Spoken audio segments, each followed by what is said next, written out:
ditong panlubay at gabay ng magulang ang kailangan. Maaaring may masiselang tema, lengguwahe, karahasan, sexual, horror o droga na hindi angkop sa mga bata.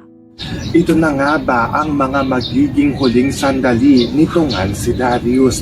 Dahil ito nga si Darius ay sinagasakan na nga dito ito nga ni Tara upang hindi na nga daw ito makatakas at iwan nga daw siya ng tuluyan. Kaya nung pagkatapos ng sagasaan nito nga ni Tara, ito nga si Darius ay nilapitan nga niya ito at duguan na nga dito ito nga si Darius at wala nga itong malay hanggang sa sinugod na nga rin sa ospital. Dito nga ni Tara ito nga si Darius dahil hindi na nga ito kumikibo at hindi na nga daw ito nagsasalita. Ngayon naisipan na nga ditong isugod nito nga ni Tara ito nga si Darius dito nga sa ospital. So baka kaabangan nga natin dito. Ano nga ba ang mga huling sandali nito nga si Darius? Yan ang ating mga pakakatutukan at pakakaabangan dito nga lang sa Stolen Live.